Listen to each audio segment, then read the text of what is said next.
Let me say welcome to everybody for this second Lighthall session on Stoic practices in Epictetus's Enchiridion. This is a new platform for online learning. Some of you have been here before. I think some of you are probably new to this as well. And Lighthall was founded in part because there's this view, I think rightly considered, that there's a lot of online classes, a lot of things that people can participate in, but there's really no substitute for live interaction, for doing the kind of things that happen in a class session where, things could go wrong as they did at the very start, or unpredictable events can happen, or people can, ask really good questions that lead us into interesting digressions or stuff like that. So Lighthall is devoted to that. And I'm going to be putting more classes on Lighthall. The classes are also recorded and wind up in my YouTube channel as well as on Lighthall. So I created a class session. I think it was about maybe a month ago or a couple weeks ago. And I decided to focus on Epictetus's Enchiridion, which is a classic Stoic text, and thought that I might focus on what we call practices. And so what we're doing here is we're zeroing in on Stoic philosophy, zeroing even more in on Epictetus, even more on his short text, the Enchiridion or Handbook, and then looking at some specific passages so that we can isolate out some practices that will be very helpful for people. And it was so popular that I thought, well, let's do another session along those same lines, because there's many Stoic practices in Epictetus, and we could probably keep on doing these for months to come. So I picked 5 practices the first time that I thought were really helpful. I've picked another 5 practices that I think all of you could probably use. One of them is actually a favorite of my wife, Andy, who is currently on this class. The one about the dinner party, which we'll get to in a bit. And I should point out that I'm using the Old Father translation out of convenience, not because it's the best translation. There is no best translation of Epictetus, or really of most philosophical texts. And I'm using my Loeb edition, and that's why I'm using the Old Father. It's got the Greek and the English on facing pages, and so it's convenient for me. And that's what's in the handout that I gave you. The English on one side, Old Father translation, the Greek on the other side, for those who'd like to check it against the actual text itself. So what we're going to do is I've got 5 practices lined up for you, and we're going to look at the relevant passage from the Enchiridion that I have in that handout for you. And then we're going to discuss some of the basic concepts or ideas involved in that practice. I will point out some ways in which I've seen beginners sometimes go wrong in trying to understand or apply these practices. And then we'll also look at some other passages in Epictetus that give us additional examples or some amplification on these ideas. And we'll look at some contemporary examples. I've got something lined up for each of you. And then we'll do Q&A. So we're going to pause for Q&A at 5 different points in this little class session that we're having.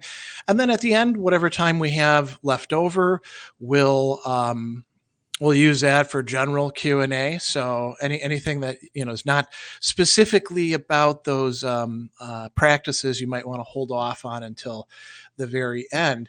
And I do want to say something very quickly that I did say in the first session, but I just want to reiterate it for anybody who wasn't there, about philosophical practices. So these get called a lot of different things. If you've ever read Pierre Hadot, who popularized the phrase philosophy is a way of life, although he's certainly not the first person to work with that concept, he calls them spiritual exercises. Michel Foucault likes the word technologies of the self. These all mean the same thing, essentially. Philosophical practices are things that you're getting from a philosophical tradition, and they have to do with, the really big, picture sort of things. What is human nature? Where do we fit in the world? How can we make ourselves less screwed up than we currently are? Which is actually a big question. And there are ways of trying to answer those questions by saying you should try this or you should do this, experiment with this. They're not saying they'll work every single time. They're not like pushing a button. They do require some thinking and application. They're not cookie cutter stuff. They're not life hacks. Each of these practices is something that as you do practice, you get better and better at, and you understand it more fully the more that you apply it and reflect on it. And because Stoicism is like a vast interconnected system of philosophy, not life hacks, again, as I was saying, as you get good at one practice, you're going to find that will typically inform other practices. These things connect up together in ways that sometimes you don't see right at the start, but you can see more and more as time goes on. They all have a couple different dimensions or components that are connected together. Cognitive, right? What we're thinking, what we know, or at least think we know, what we deliberately tell ourselves mentally. Affective, that means feeling wise, desires, drives, all those sorts of things. Choice, an incredibly important thing for the Stoics.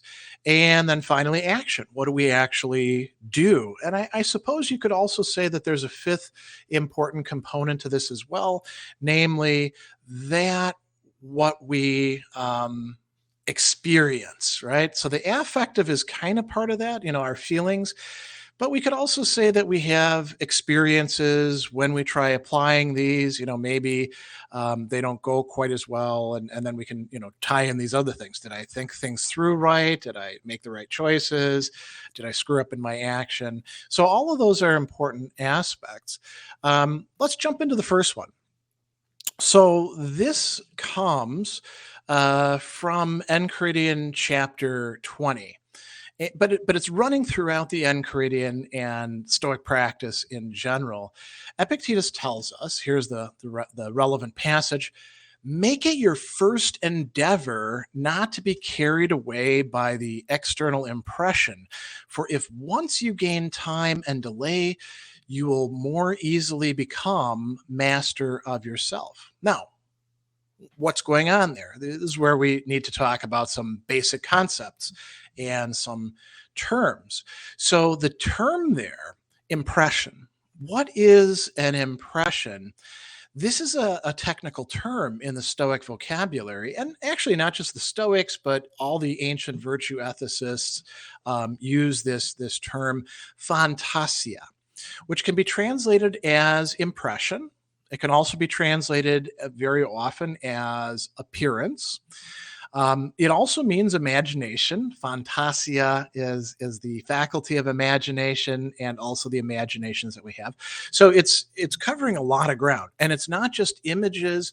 You could have a smell that is an appearance, right? And then you judge something based on that. A lot of the things that are in your mind already are also appearances, because reason, and we'll talk about the implications for this, reason, Epictetus tells us, is a system, a systema, a connected matrix of appearances.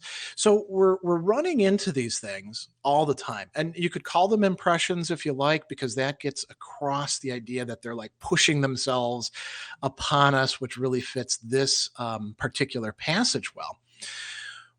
We're living in a world where we're bombarded by information. Some of it just, the way things work, you open your car door or you get on the bus and suddenly, there's stairs or the seat in front of you. That's an impression, right?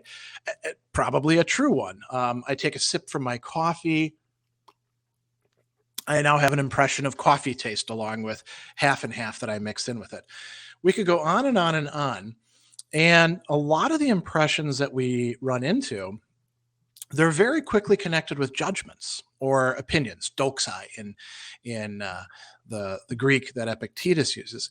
And so learning how to deal with these in productive ways, what the Stoics call in accordance with nature or rightly or virtuously, this is incredibly important because if we don't do that, we wind up making all sorts of, you could call them automatic reasoning processes or automatic feelings arising, or there's other ways of thinking about this. If we're not taking a pause every once in a while and saying, is what I think is in front of me, is this really what's going on, we can become very reactive. And when we do that, we generally become a prey to our own rather poorly organized ways of associating things. And, we become subject to an entire world that's out there, ready to scoop us up and bring us into things.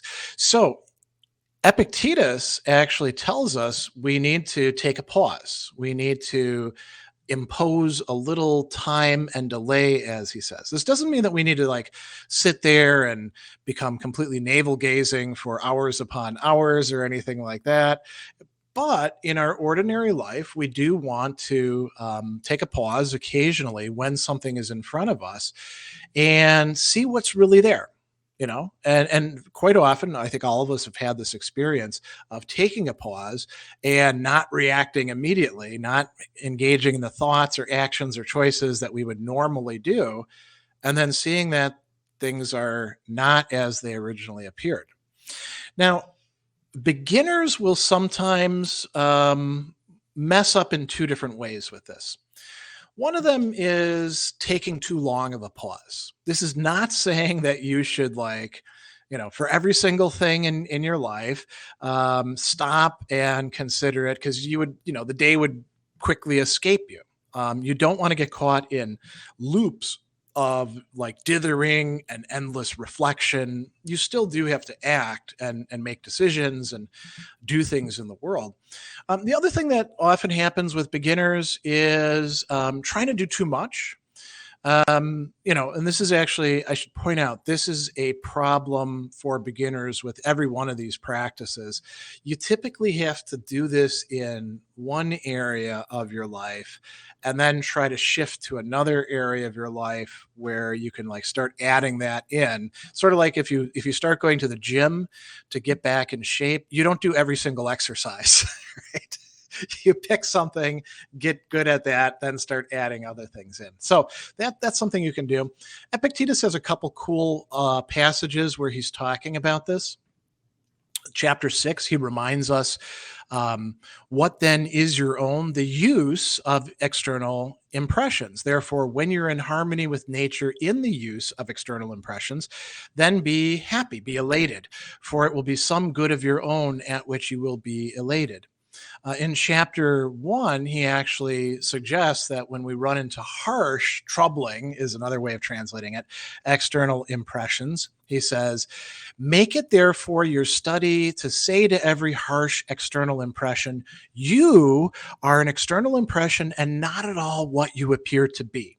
After that, examine it and test it by those rules. You have the first and most important of which is this: whether the impression has to do with the things under our control or the things not under our control.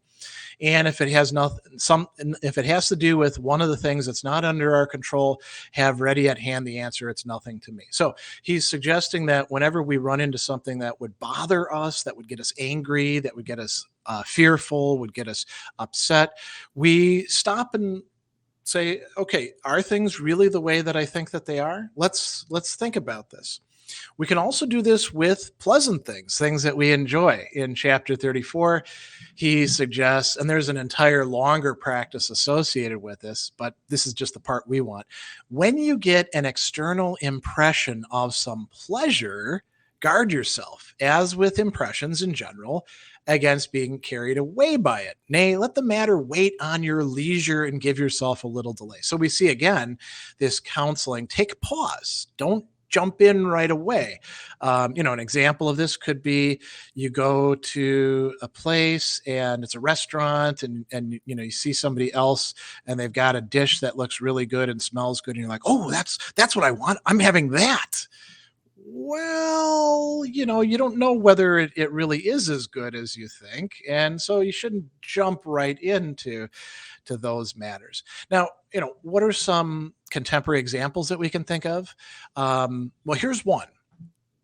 Why do we get into so many conflicts and arguments with other people when we're communicating with them? Well, because they say something and then we think that we're a mind reader and we can figure out what their motive or their subtext is. That's an impression. What they're saying is an impression.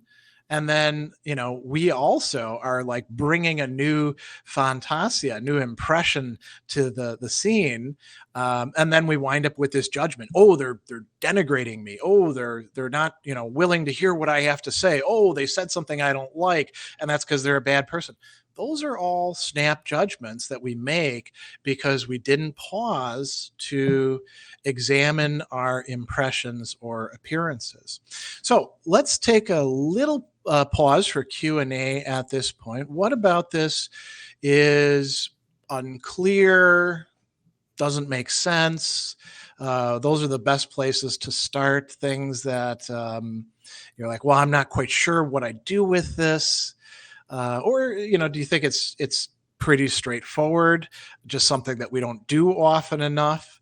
I know that this is something I struggle with even today after practicing Stoicism for a long time. You have to keep doing these sorts of practices. So what questions do people have?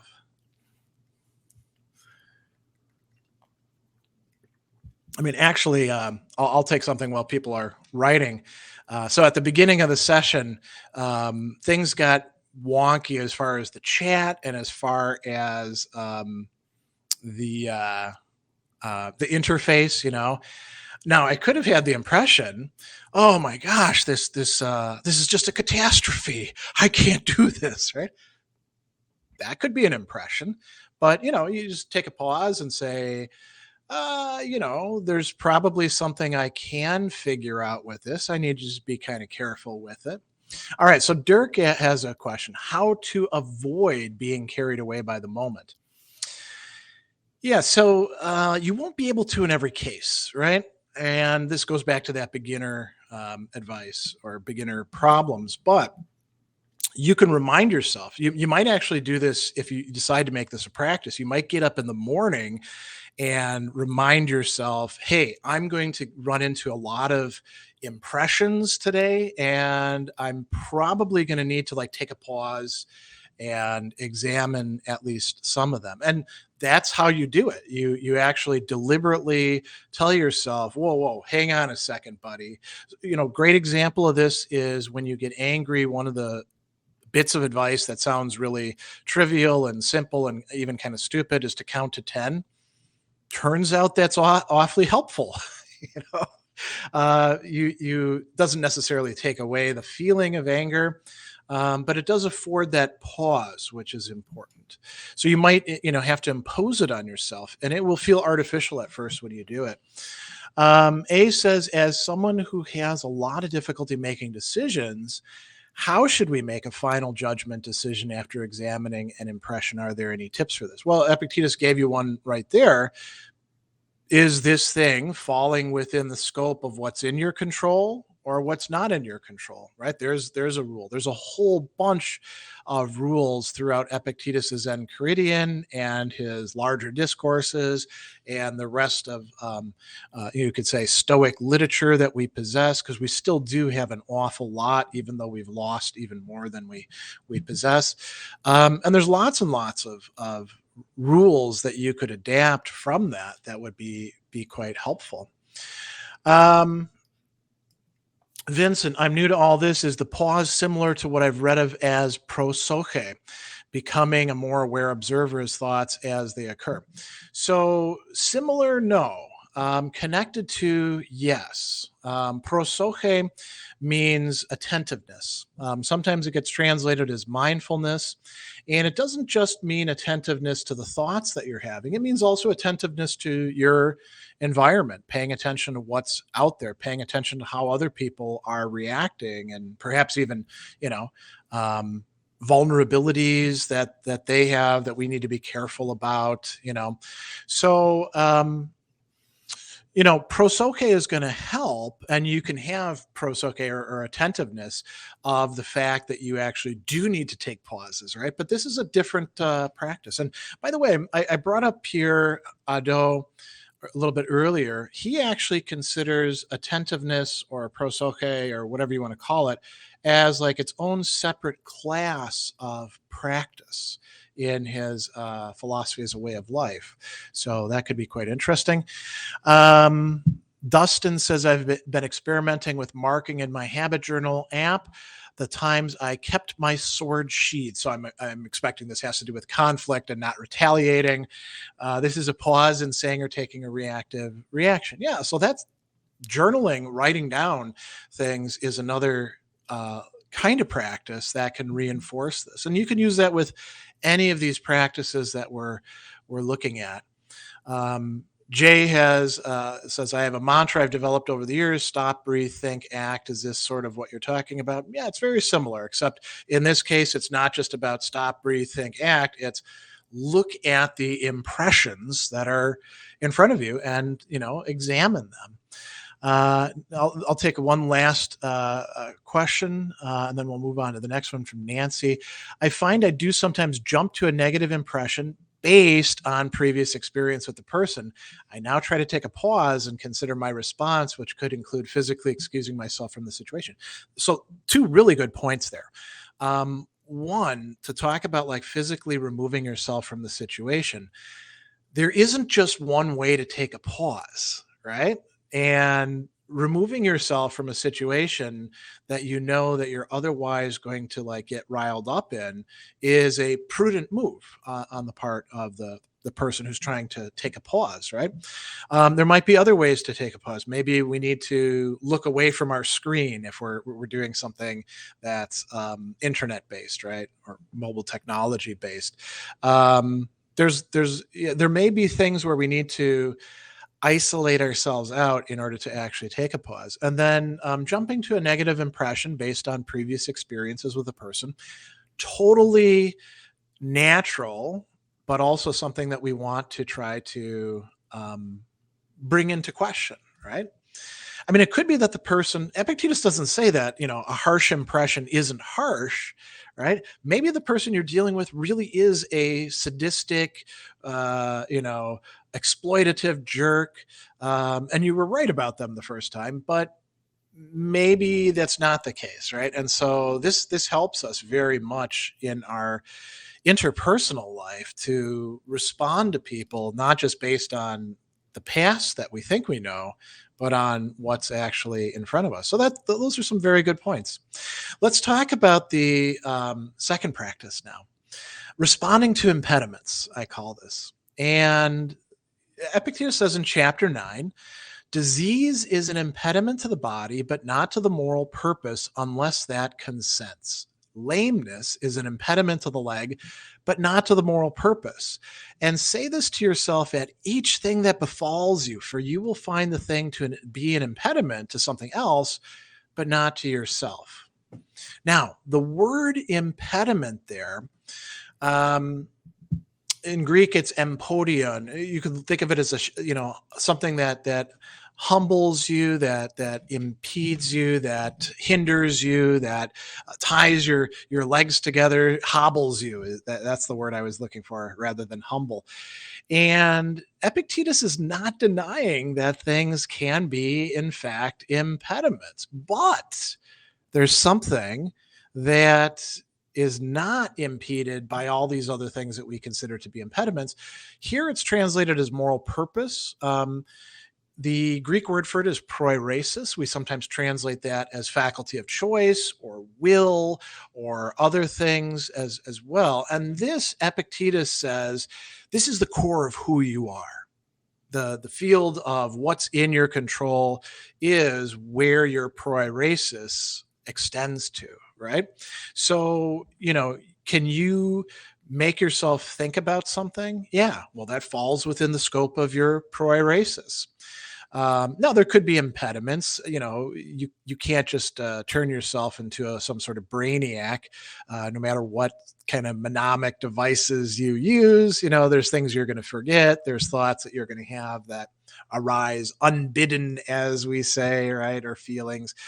But for the most part, you are, Epictetus says, in charge of your own mind and what you think and what you feel and whether you choose to have good reasoning processes or not. One thing you're definitely not in charge of is somebody else's mind, right? You can try to influence them, but that's a whole other world that they have control over and you don't. So there is this thing within us, which is the core of who we are, that can't be impeded by anything or anyone else, unless, as he says, it chooses or consents. The Greek word there is thele, and that means to wish, to decide. So there are a lot of other things, though, in the world that can be impeded. He talks about our body, right? So somebody can put a shackle on your leg. Somebody can, as unfortunately happened to Epictetus, damage your leg and you can become lame. I'm missing 2 ligaments in my left knee. They've been gone for about 10 years now, so I can't run. Or I can, but it's awfully painful. And that's an impediment for my body, but that's not an impediment for my proeresis or faculty of choice.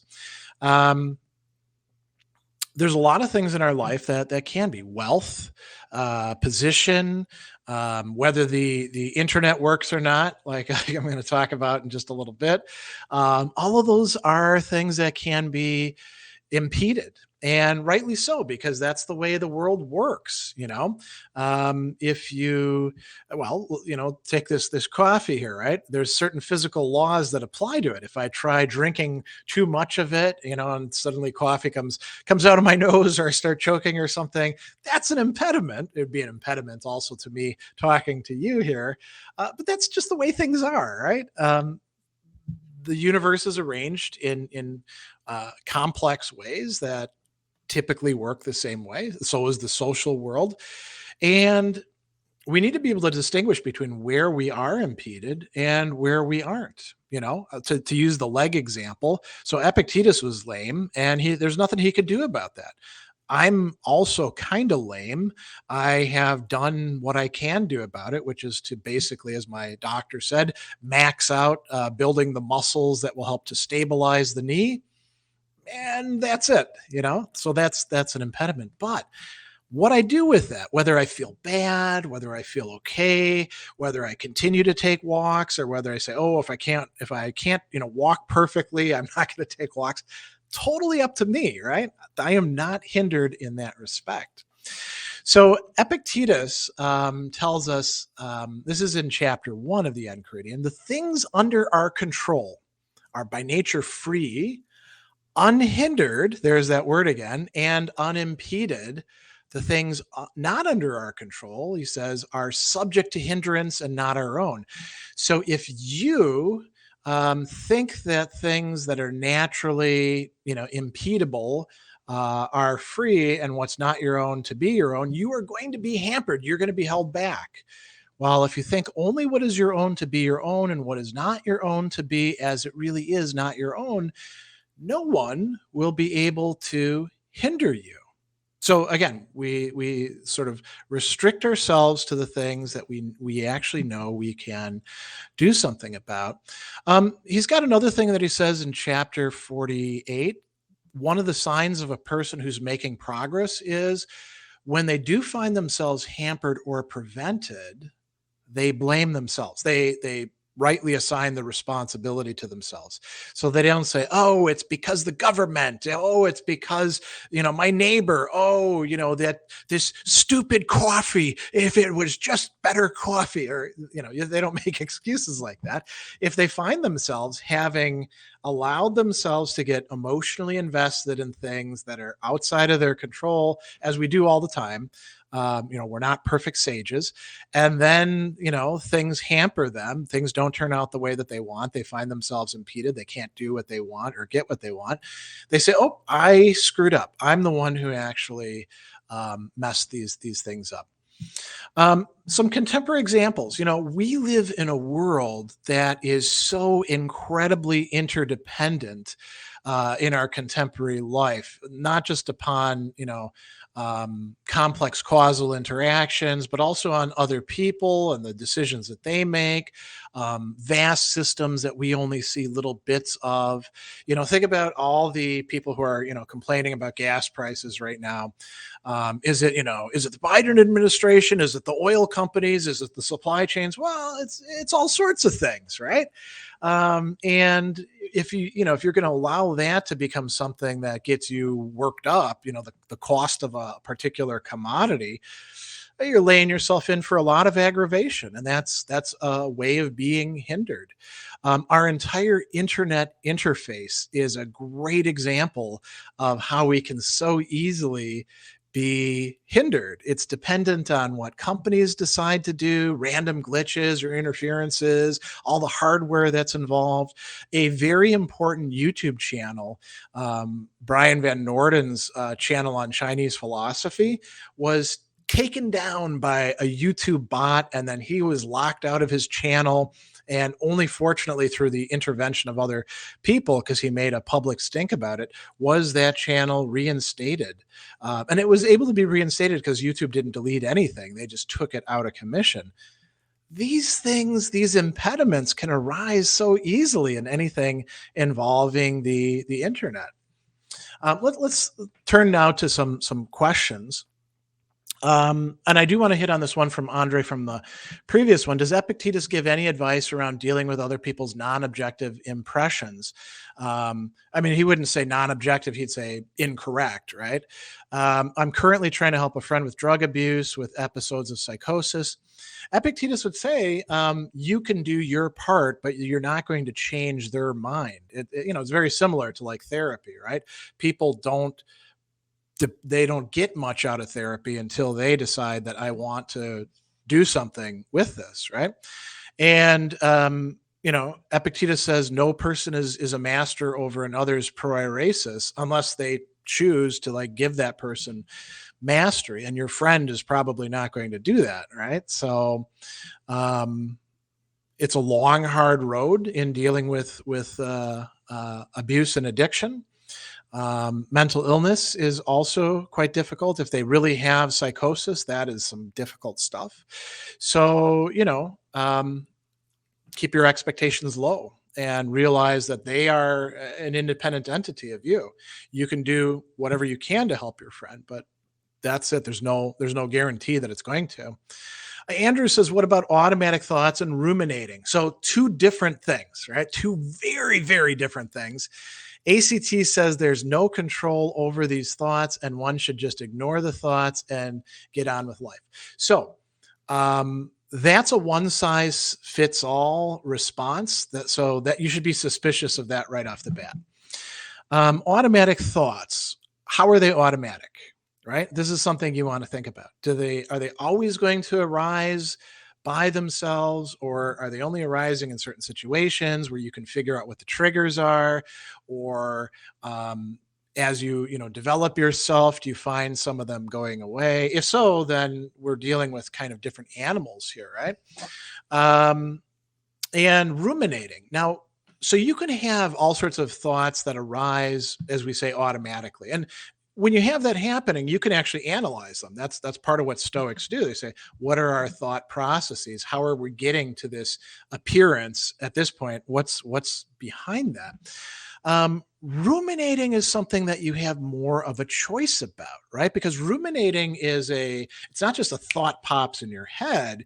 You're like sitting there and you're dwelling on it and you're not thinking about other things that you could choose to think about that would result in you not ruminating or not ruminating as much. And you keep doing it. And it's understandable why people do ruminate, because the thoughts that they have that they're dwelling over, right, that they're chewing on, literally, that's what ruminating is, are ones that kind of draw the person into them. There's a kind of attraction to them. They present themselves as, the way things are. So when you get depressed and ruminate, when you get anxious and ruminate, those are the sorts of things that are happening. And Epictetus isn't claiming, and no Stoic claims, that you can just like snap your fingers and think anything that you like and be, totally happy in your life. You have a lot of work that you have to do. But what you decide to do with automatic thoughts and what you decide to do when you find yourself ruminating, that is up to you. So you can't like just turn them off automatically. And you don't necessarily just have to ignore them. I mean, you can analyze them, you can rebut them, like if you're doing negative self-talk, you can do positive self-talk. That's what CBT tells you to do, right? So just because ACT says one therapeutic modality says do things doesn't mean other therapeutic modalities might not tell us other things. So these can be quite helpful. And those are some good questions, because all of us have, when we see Epictetus in Enchiridion 1 saying our thoughts, our desires and aversions, these are totally up to us. There's a tendency for people to think that, that means that like we don't have thoughts that arise by themselves or feelings that we get hit with. Some days you wake up in the morning and you're already in a mood, right? So, all right, let's take a look at the third one. And this is a good segue into it. Redirecting desire and aversion. So Epictetus tells us something in chapter 2. Withdraw, therefore, your aversion from all the matters that are not under our control, and transfer it to what is unnatural among those which are under our control. But for the time being, remove utterly your desire. For if you desire some one of the things that are not under our control, you're bound to be unfortunate, and at the same time, not one of the things that are under our control, which it would be excellent for you to desire, is within your grasp. But employ only choice and refusal, and these two but lightly and with reservations and without straining.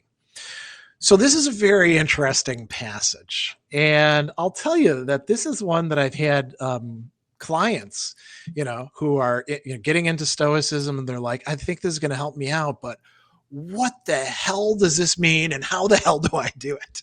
Right? People who've been doing other philosophical or spiritual practices, they encounter this and they're like, how do you do this? How do you withdraw aversion and transfer it? And then how do you utterly remove your desire? And the answer is, you can't do it all at once. And so let's talk about some of the key ideas here. So he does say that desire and aversion, right? Orexis, is desire. Choice is horme, or impulse. That these things and their opposites, desire and aversion, choice and refusal, choosing against, are under our control. Now, does that mean, going back to the question about automatic thoughts, does that mean that like our desires are so simple we can just almost like pull them out of a socket and then plug them back into something else? No, it doesn't work like that. It's not quite so simple. And people may have really, really deep rooted reasons for why they desire or are averse to the things that they have. Like, if they have a phobia, for example, or if they've undergone some trauma, or to go back to another earlier question, addiction, right? When you develop an addiction is really a set of desires that are very, very strong and are going in a constant direction. So it's not as easy as just like saying, okay, I'm no longer desiring. Oh, for example, I used to be a smoker, smoked cigarettes, loved smoking cigarettes. There were so many things about it that were not good, like, the lung damage and your clothes stinking. But boy, did it, tobacco taste good with coffee and with beer, and even just by itself. You have all these little rituals that you develop. It's a form of social bonding when you hang out with the other smokers. So there's a lot there, right? All these desires that get built into it, as well as an aversion to not having tobacco, because it feels bad. You can quit smoking. It's not easy. I've quit many times. The last time was for good. Although I have a cigar occasionally, like on my birthday. But, the other times didn't take. Why not? Well, because you still keep desiring things and you give into those desires eventually. So how can we do this then? There isn't one like set of rules or procedures for withdrawing or transferring our desire and aversion. It can be very helpful to make use of the cognitive devices that the Stoics give us, where they say, think about this. If you can remind yourself, for the smoking, just how bad the smoking is for you, then that might help you slowly withdraw your desire from the tobacco, right? Or other things as well. We could also use this, how good it feels to say a cutting word to somebody to retaliate against them being a jerk. That's probably something that we need to pare back on. But if that kind of desire, that's something that you would want to pare back. And you could remind yourself that you're not doing any good in the situation by retaliating against them, right? You're not going to change their mind. So Epictetus says that we need to shift desire and aversion to the things that are inside of our control. Now, what does that mean? So does this mean that we can't desire anything? I can desire to be a good person. That's under my control, right? Ultimately, whether I develop the virtues or not, whether I behave rationally, like a good person in society, those are up to me. So if I shift my desire away from like wanting to be, esteemed by everybody and have tons and tons of money, or be attractive, or pick any of these other things that we don't really have that much control over. The more that you focus your desires inwardly on what kind of person you want to be, whether you want to be able to do these other practices like taking a pause or, responding to impediments or the others that we're going to talk about, that's something that you can do. He also talks about transferring your aversion. That's the opposite of desire. Aversion is you want something not to be there. Transferring it to things that are unnatural among those under our control. So what would that mean? The things about you that are bad, that are screwed up, that are not helping you, that are getting in your way, right? Those are the things that you really should be averse to. So if I discover within myself, well, I'll use my own example. When you get angry with people, as I've done many times in my life, you generally act like kind of a jerk and, put relationships at risk and other things as well. That's something that's not good. And, for me, as somebody who has to deal with anger since my childhood, I can transfer my aversion to that and say, I don't want to be that kind of person. That I don't want that to be part of me. Now, that's not going to automatically change that, but making yourself averse to the things about yourself that actually you can work on is a good thing from a Stoic perspective. What about this using choice and refusal lightly and with reservations and without straining? So choice and desire are not the same thing. Choice is where, desire turns into action. Likewise, refusal is where aversion turns into action. So using these lightly, just being kind of restrained with reservations. Now, the Greek for that, the word for reservation, is closely connected to the word that we talked about just earlier, proairesis.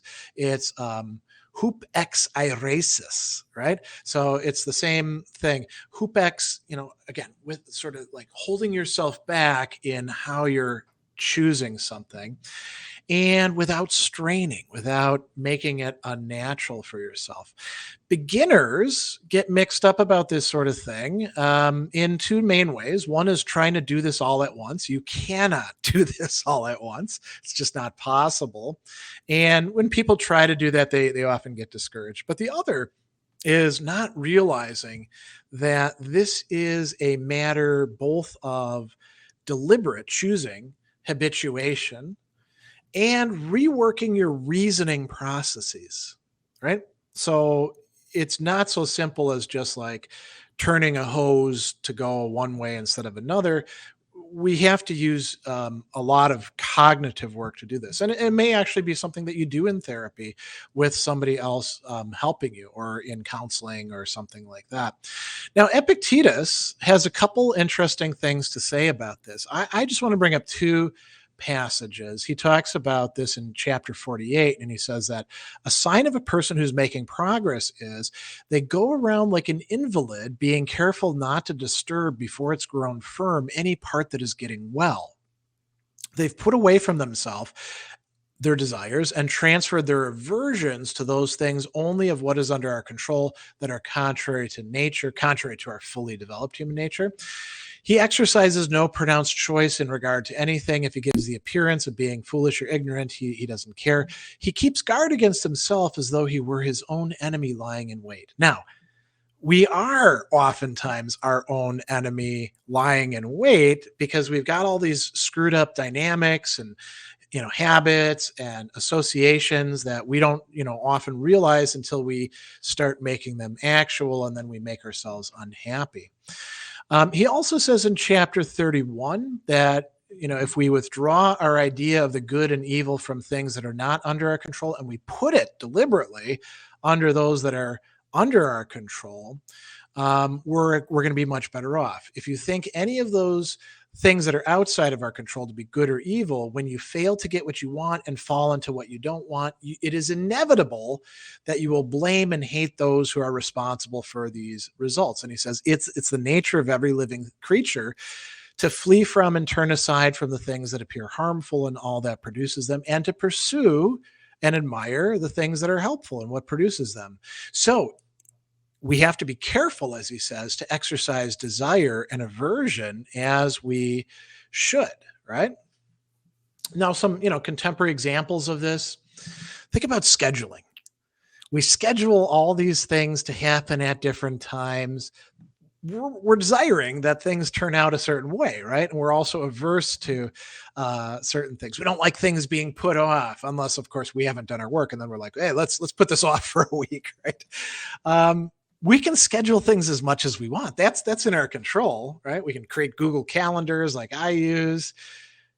Whether or not things turn out that way, totally not under our control, right? We can set up the best possible event and schedule, and everything can go haywire. And that's just the kind of the nature of things. So if we keep our desire and aversion focused on the sphere of what we actually do control, we're going to be better off. So Andrew has a good question here. Say you desire money, you're also averse to not having money. It's unfortunate to fail in desire, but misfortune to fall into what you don't want. How to separate the two? You don't have to separate the two. I mean, you could look at them as being two sides of the same coin, or you could say that you're desiring wealth and you're averse to poverty, which is not just not having wealth, but it's all the other things. Epictetus talks about this in an actual chapter on fearing poverty. It's all the other things that go along with it. And you don't necessarily have to separate desire and aversion if you think that they're closely linked to each other. There are plenty of things that we do desire and we're not averse to the absence of. There are plenty of things that we're averse to and we're not desiring the opposite of. So this doesn't hold for everything, but that's That's a good idea. And what we have to do with all of them is over and over again. We have to choose to either like redirect our desires or to think about things in such a way that will help us not necessarily totally cut off desire, but at least desire less. Again, we'll use the smoking for an example, right? So again, like I said, when I was smoking, I loved smoking. you I mean, that's part of why it gets addictive, right? That's why it's a whole industry. I could remind myself as I'm desiring the cigarette, I could like bring up, things and say, well, it's good for me to exercise some willpower. I want to develop this, or I can remind myself of the health effects, or I can think about the fact that, after not smoking for 3 or 4 days, I suddenly taste a lot more, and I could be like, well, I kind of want to hold on to this. I don't want to get rid of that just by indulging myself in that particular bad habit, right? So there are ways in which we can bring cognitive remedies, you could say.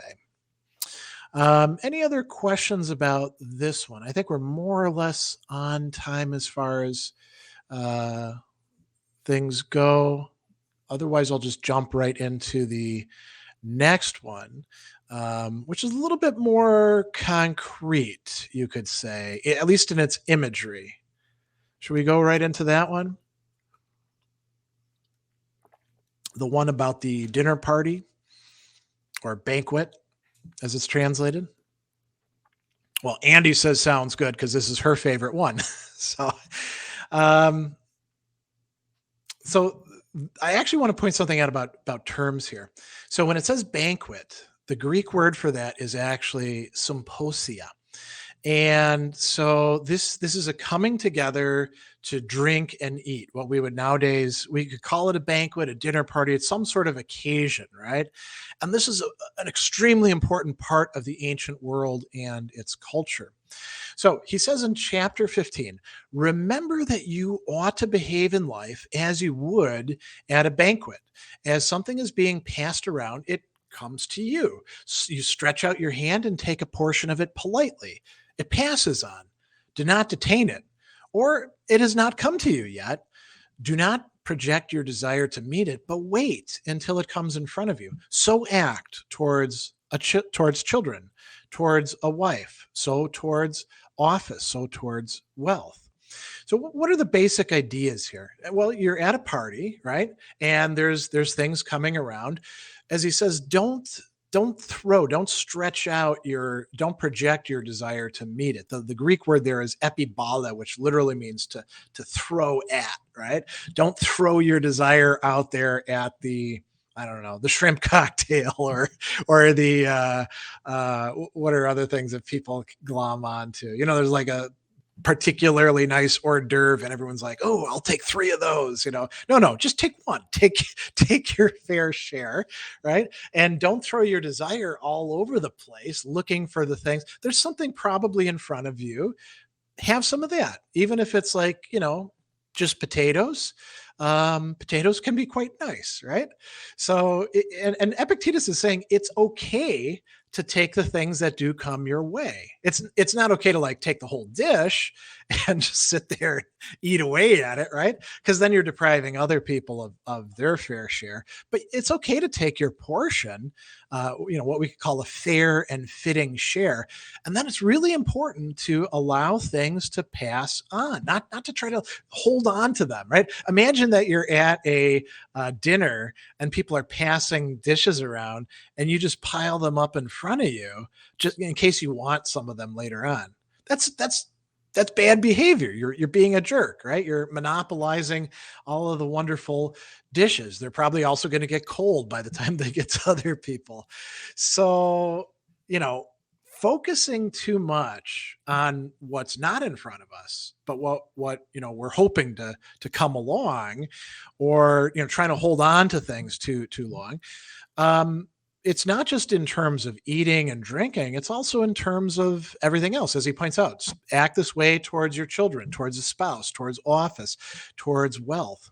Now, there is a danger. Actually, this goes right to Dirk's question. Ways beginners get mixed up about this: being too passive, right? You're not an oyster, this mollusk that like finds its place and just sits there and never does anything. And actually, let me take this question, because I'm sure we'll have others, and this is really good for this. Isn't that a very passive attitude? Wouldn't a Stoic also try to make a difference to the better, trying to make it come along? So a Stoic wouldn't try to make it come along, because there's already a procedure in place. We already have norms about how we do things at dinner parties that Epictetus is invoking.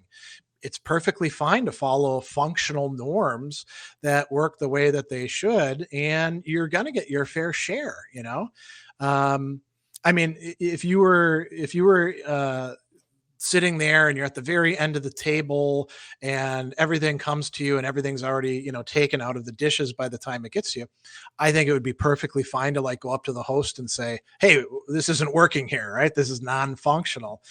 But at most dinner parties, you're going to get what you need. I mean, it's interesting because Andy and I will go out and, go to places with fine dining, or to events where they're doing things. And, I'm a big guy, I can eat a lot. And, I'm sometimes not getting as much food as I'd like. Well, I don't go and bogart stuff at the table. I can address that in another way. When I get home, I can have a snack, eat some mixed nuts, some good protein, some string cheese or something like that, right? So it's not condemning you to pure passivity to say that when you're in this situation, you should behave this way.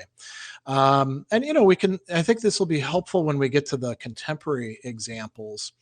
But let's look at some of the examples that Epictetus himself provides. And some of these are very food focused. So he says, just as the propositions, it is day and it is night, this is in chapter 36, are full of meaning when separated, but meaningless if united, so also granted that for you to take the larger share at dinner is good for your body, it's bad for what? The maintenance of the proper kind of social feeling. There's an overriding value here. It's good for your body to take more food, take more than your fair share. It's bad for you as a person and for the community that compromises the banquet or a dinner party. So he says, when you're eating with another person, remember to regard not merely the value for your body of what lies before you, but also to maintain your respect for your host, for the one who's gone to the expense of putting on the party. In chapter 46, he says, on no occasion call yourself a philosopher. Do not, for the most part, talk among laymen about your philosophical principles, but do what follows from your principles. So, for example, I love this one, at a banquet, do not tell people how they ought to eat, but eat as a person should. Likewise, make no display to the lay people of your philosophical principles, but let them see the results which come from these principles when digested. And so, how should a person behave at a banquet? Well, like he said, don't take more than your fair share. Don't start letting your desire go out to all sorts of other things. It's going to interfere with your dining experience of actually eating the food that you've got. And so, let's think about some contemporary examples. I actually have one that came up, I think it was in Twitter. Somebody messaged me and was looking for advice about their studies. And they said that they were, interested in studying philosophy. And they knew that they had to read books more than once. And they were using Plato as an example. And they were saying that, they've read some Platonic dialogues 2 or 3 times.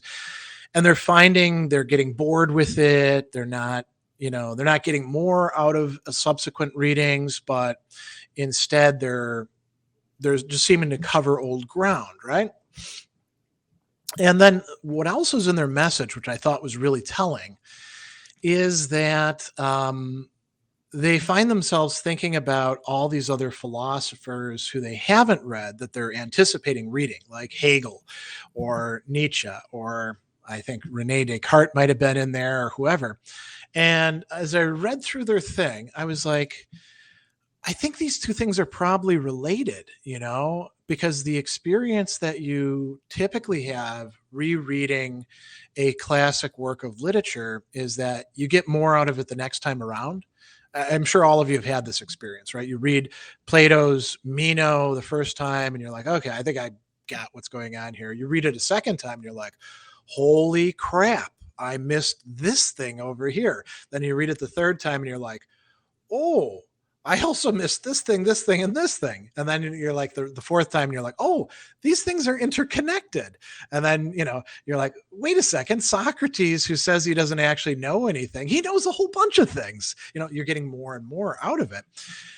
That's not going to happen if while you're trying to read the Plato, you're already like projecting this future out there where you've read all these other people that you don't know anything about. It's like being at the banquet and having a perfectly good dish in front of you that you can take some of and put on your plate and eat, or however else they did it, scoop it up with bread, or, however they did things in ancient times.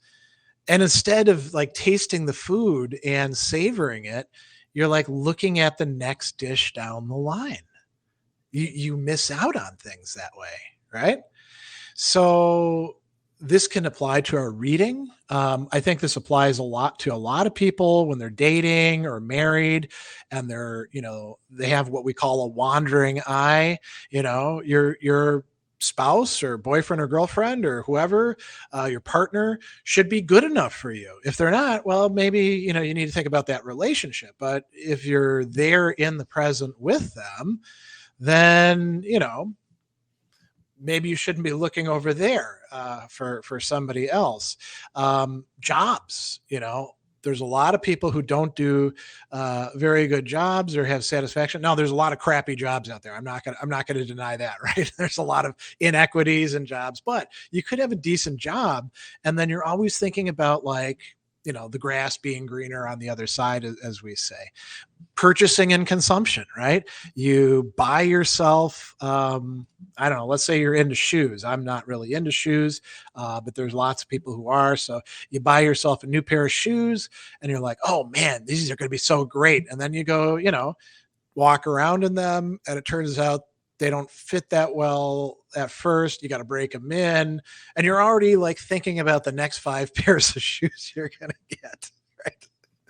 I mean, I'm just kind of making this up out of the air, but I think you can relate to this, right? There's many, many ways in which people get too focused on the dishes that either are coming around but aren't yet here, which they are hoping for, or they want to hold on to the dish that they've got and not let it pass on, instead of just actually focusing on the dish that we have in front of us, which is probably going to be sufficient. Now, again, to go back to the passivity thing, let's say the dish isn't that good. Does that mean like you shouldn't reach your hand out and take some salt and sprinkle it on it?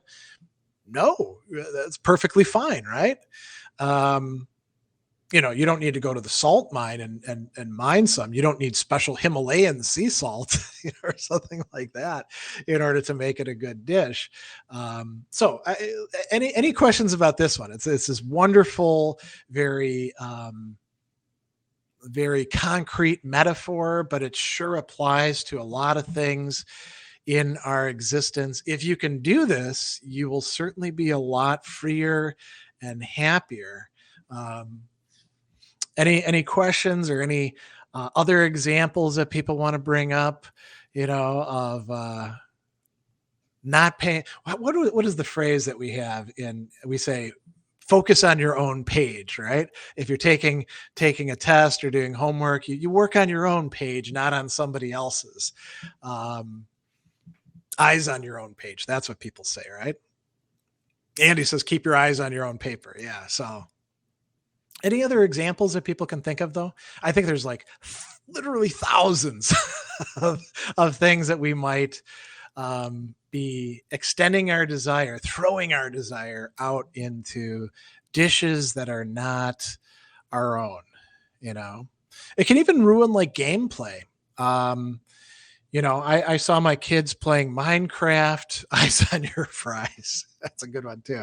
I saw my kids playing Minecraft and they'd be like, "Oh, it's going to be so awesome when I'm able to do this thing within the game." And you're like, "How many hours is that going to take you?"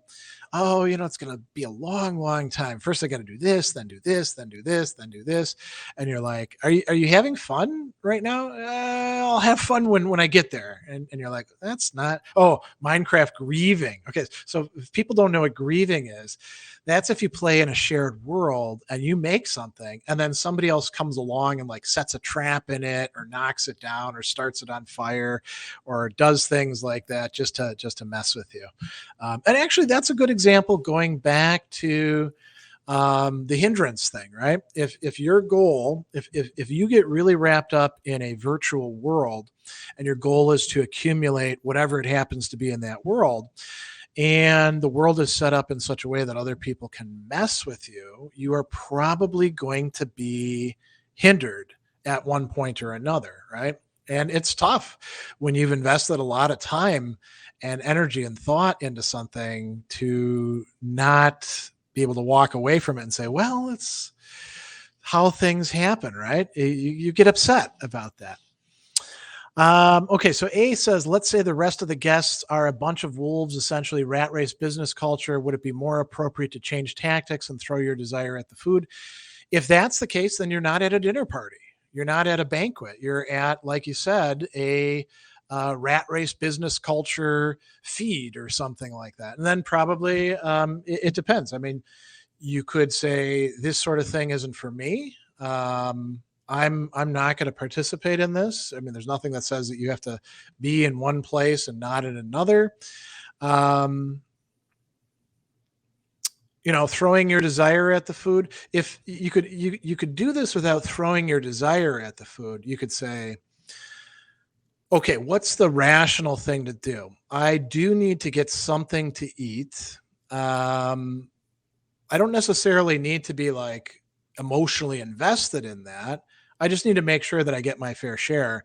Maybe I'll sneak around over here and get ahead in the order or something like that. And you could do that without getting yourself all, worked up and having your desires going further than they need to.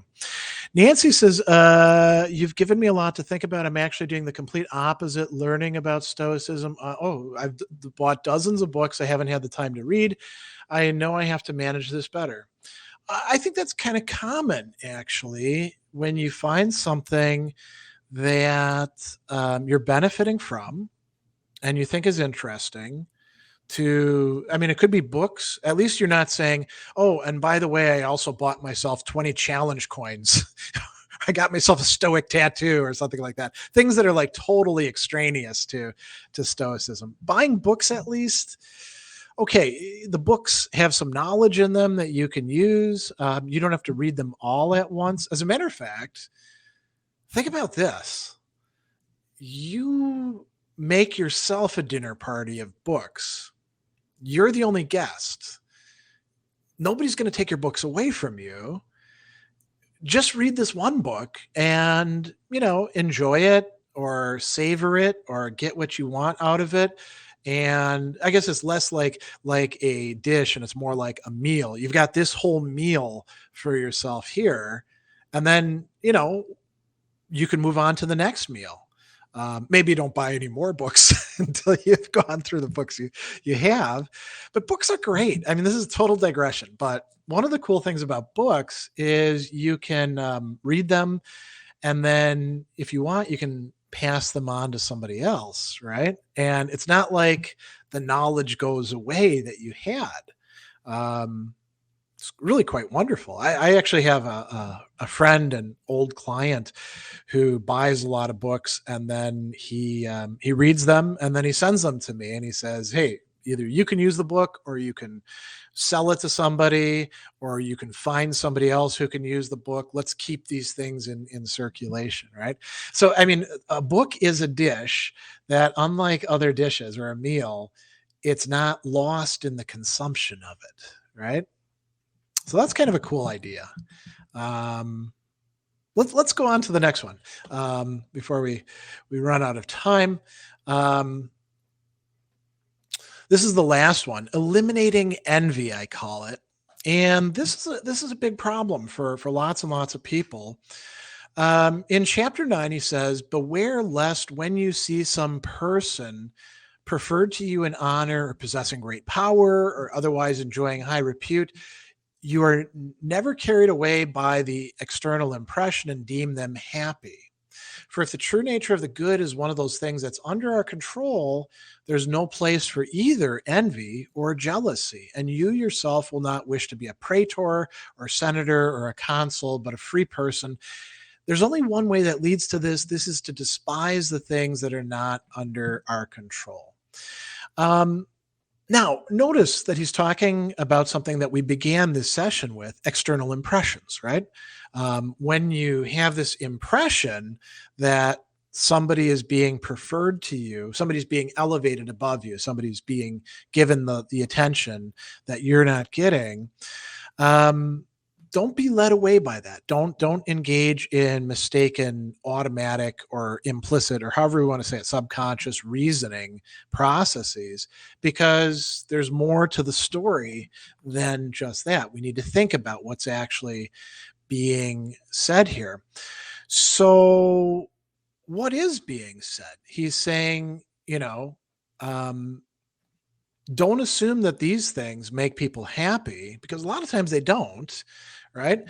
If the true nature of the good is something that's under our control, then even if you don't have what those other people have, you can be perfectly happy. We have the good. We get to be free. We have what we need. It's sort of like the old song, right? You can't always get what you want, the Rolling Stones song, but sometimes you get what you need. The Stoics are saying you can get what you actually need all the time. A lot of the things that you want are not really things that you need in order to be happy. Now, one of the things that he says here that I want to go into a little bit. So he uses these two terms in the English, envy and jealousy. What's the difference between these two? The Greeks actually had two different words that the Stoics gave definitions of. Envy is phthonos. It's that, phi, t, and then the th, the phi, the theta, makes that weird sound, right? Phthonos. And it's that's a pain at seeing somebody else getting something that you don't have, something that you would like to have. So you can be envious of somebody else quite easily, right? You can envy them for honor. You can envy them for great power. You can envy them for people liking them. You could envy them for all sorts of other things, their kids going to a better school, the clothes that they have, the connections, the fact that they went to this school or work in this place, their physical appearance versus yours. There's a million things we can be envious about, right? So that's not a good emotion to have. All of you know what envy feels like, right? We talk about it as gnawing at you. It sucks. It doesn't feel good at all. The other thing is what they call zelotupia in Greek. And there's actually, I'm going to give you a couple definitions, not coming from Epictetus, but from other people writing about this. Cicero in the Tusculan Disputations, when he's presenting the Stoic theory of the emotions, he calls it distress arising from the fact that the thing one has coveted oneself is in the possession of the other person. Arius Didymus calls it pain at another also getting what you yourself had a desire for. And, we often talk about being jealous of people in terms of relationships, right? So, my wife spends too much time talking with this person over there at the party. And if I'm the jealous type, right, I'm over there and I'm, what are you talking about? I'm worried about what? Losing something or sharing something, even, the exclusivity of affection with this other person. And, we can be jealous of all sorts of things and envious about all sorts of things. So if we don't want to feel that sort of thing, we can remind ourselves that we've got enough. We're okay. We have what we need. And we can also say, if things are good for another person, then maybe we shouldn't begrudge them getting that good. If we believe that having the corner office, so to speak, is this wonderful, wonderful thing, which it's not. I mean, you can be just as miserable in a corner office as you can be down in the proverbial mail room, or washing dishes or anything like that. But let's say we think it is good. Why do we begrudge people that? Why not just say, good for them, more power to them, as we say. And Epictetus has a couple good passages where he talks about this. Chapter 25, he says something very similar. Has someone been honored above you at a dinner party or in salutation or being called in to give advice? If these matters are good, you should be happy that he got them. You can be proud or happy or whatever for that person. If evil, don't be distressed because you didn't get it. You avoided, as we say, you dodged a bullet. You avoided an evil. And bear in mind that if you don't act the same way that others do with a view to getting things that are not under our control, you can't be considered worthy to receive an equal share with others. Last session, we talked about that passage at greater length, and we said, you have to consider the prices of things that you're willing to pay. And so, if you think that it really is great to, as we said, enjoying high repute, then, if you think that that's really going to make you happy, you're kind of in a bad way from a Stoic perspective. But if you think that's really going to make you happy, then you have to pay that price. And to want the thing without paying the price, it's kind of silly, right? He's also got a really great line here in chapter 24. He says, and I think many of us can relate to this in many ways. Let not these reflections oppress you. I will live without honor and be nobody anywhere. If lack of honor is an evil, you cannot be an evil through the instrumentality of some other person any more than you can be in shame. It's not your business, is it, to get office or to be invited to a dinner party? Certainly not. How then can this be a lack of honor? And how is it that you will be nobody anywhere when you ought to be somebody only in those things under your control? So, I mean, many of us, I think, have struggled, myself included, with this bad feeling of being nobody, being somebody who doesn't count, who doesn't have, as we say, like a seat at the table or a stake in things, right? And that, if we think about ourselves that way, it's kind of hurtful. Epictetus is telling us that we don't have to, view ourselves as nobody. We're somebody. We're just not somebody in terms of honor or in terms of, office and power, or in terms perhaps of, physical attractiveness, or pick whatever else you want. I'll never be a young person again, right? I'm 51 years old and this is it. I'm just going to get older from this point onward. We don't have to be jealous of people or envious of people over these matters, thinking that if we just got them, we would be somebody. It's up to us whether we want to be somebody. The last one that I want to bring up, he says, this is in chapter 44, the following statements constitute a non sequitur. I'm richer than you are, therefore I am superior to you. Or I'm more eloquent than you are, therefore I am superior to you. But the following conclusions are better. I'm richer than you are, therefore my property is superior to yours. Or I am more eloquent than you are, therefore my elocution is superior to yours. But you are neither property nor elocution.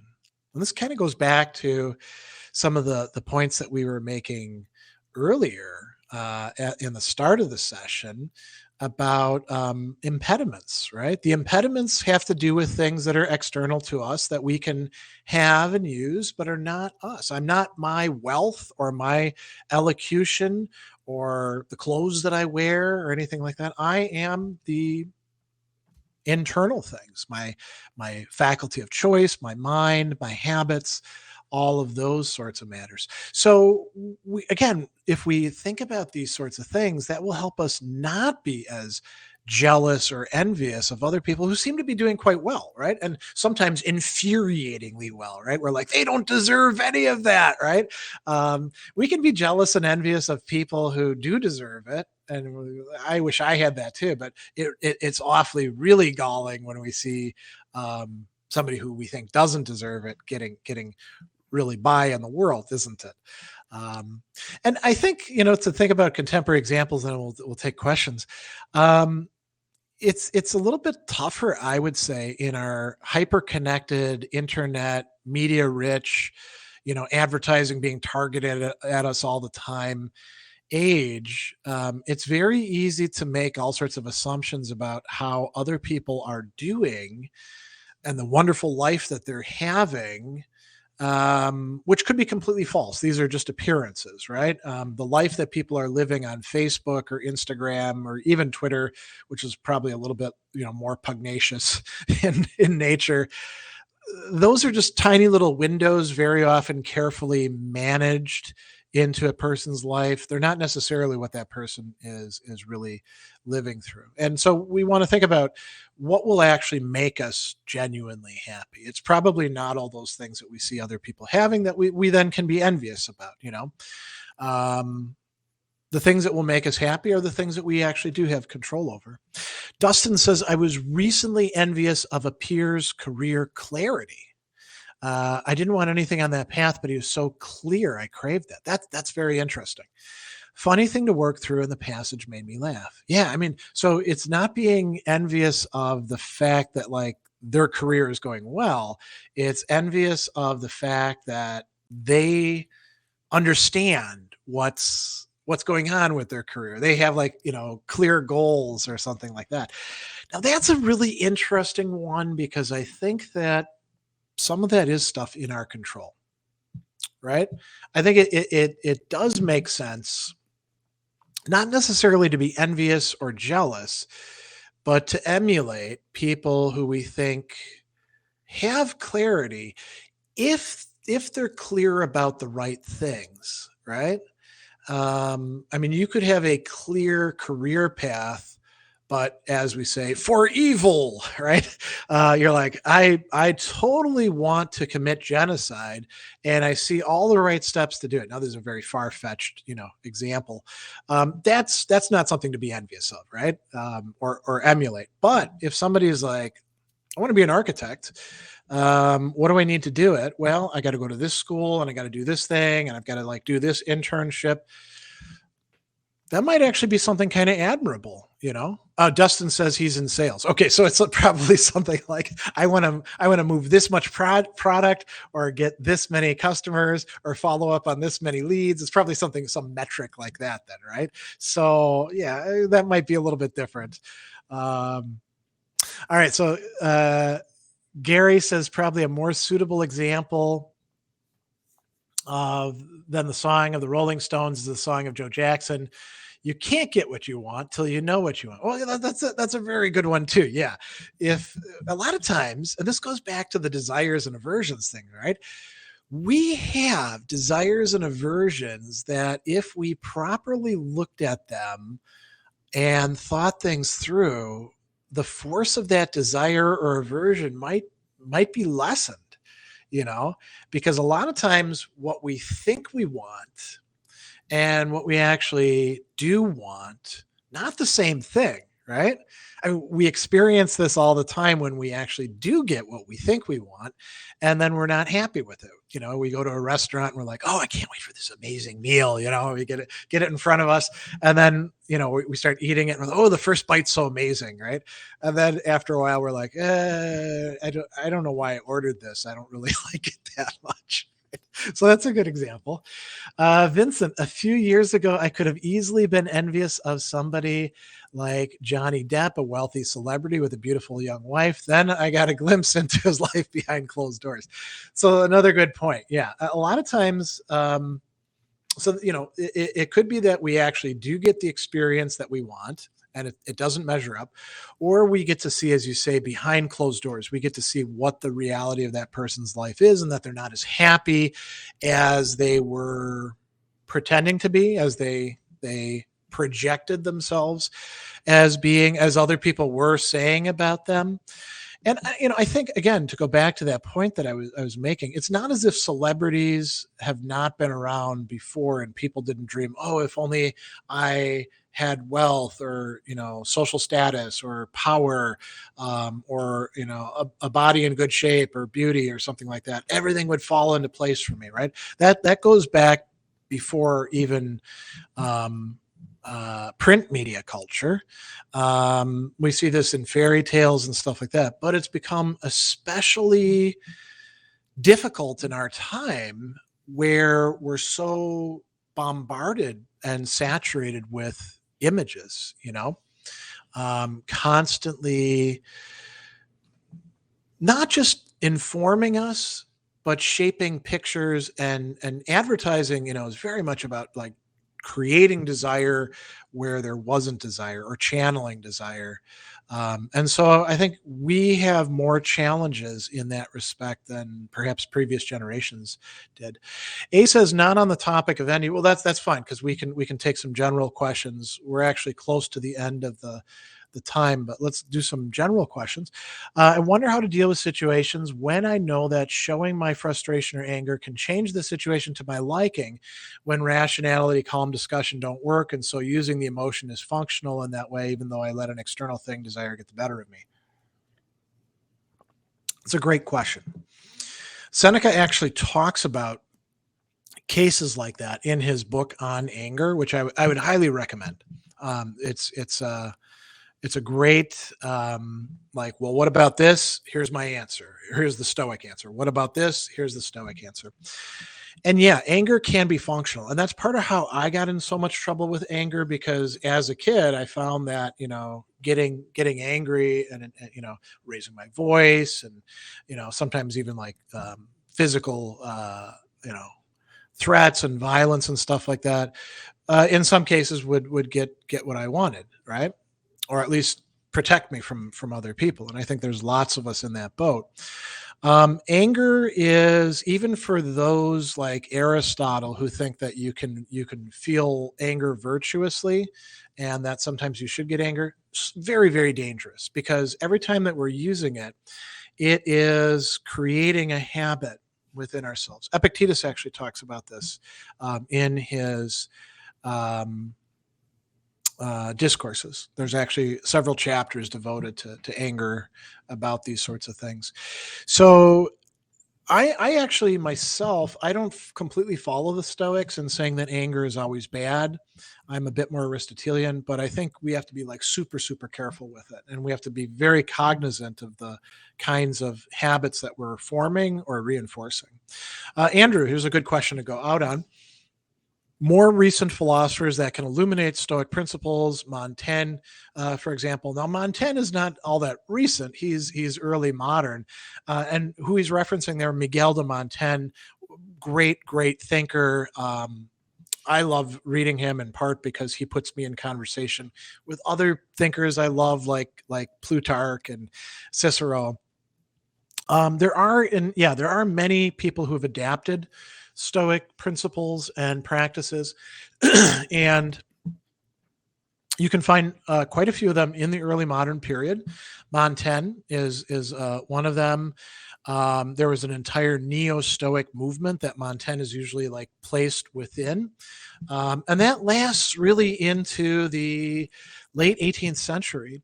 The Stoics are read and, sometimes misinterpreted by people like, say, Hume, but they at least are reading them and citing them and bringing them up. René Descartes is incorporating some Stoic principles into his own ethics and stuff like that. But there are people who focus on the Stoics. And in the 20th and 21st century, we have an embarrassment of riches. There's a vast variety of quite good books out there.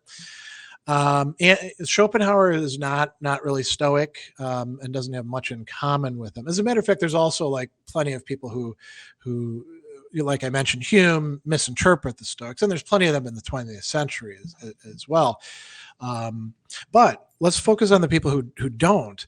So one of the books that was really, really instrumental in what we call the Stoic revival was Lawrence Becker's A New Stoicism, where he says, imagine if the Stoics never disappeared as a movement and that they were around and could engage contemporary philosophy. What would Stoicism look like? And he reconstrues it on that basis. We have, all sorts of thinkers, some of whom are my colleagues in Stoicism today, like, Christopher Gill and John Sellers, two extremely prolific scholars who've done so much to bring Stoicism, into the present. Massimo Pigliucci, Donald Robertson, Tim Laban. We might think about some of the people who we've had as guests at Stoicon, like Margaret Graver, whose book on Stoicism and emotion is a really awesome work. Julia Annas, who is not a Stoic herself, but does a lot of work on Stoicism. Nancy Sherman.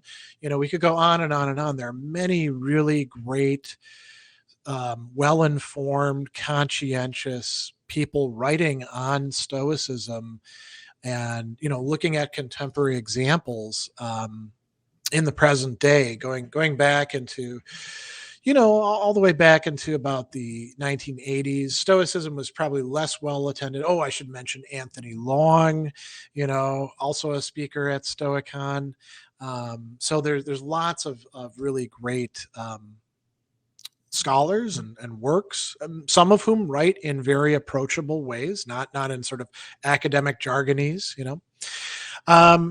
Dirk has a question about procrastination. I have a bad habit of procrastinating. Any Stoic ways of dealing with it? I mean, there isn't any here's the Stoic approach to procrastination directly from a text. Although Epictetus does have that chapter near the end of the Enchiridion, which could be helpful, where he says the Olympic contest is before you. How long are you going to not do what you should do? So that could be helpful. But I think the Stoic approach would be to say, what's going on when I procrastinate? Why am I procrastinating? Why do I wrongly view that as the appropriate rational response, and not see things in another way? So that could be quite helpful as well. All right. Well, we're a little bit over time, and I do have, unfortunately, to get to some other work for the day. I'm not yet at the point where I can take Sundays completely off, but thanks for everybody for showing up and good questions and comments. Hopefully this has been illuminating, and you can go back over the video at your leisure. I think for 3 weeks is how long it stays up on Lighthall on this particular page.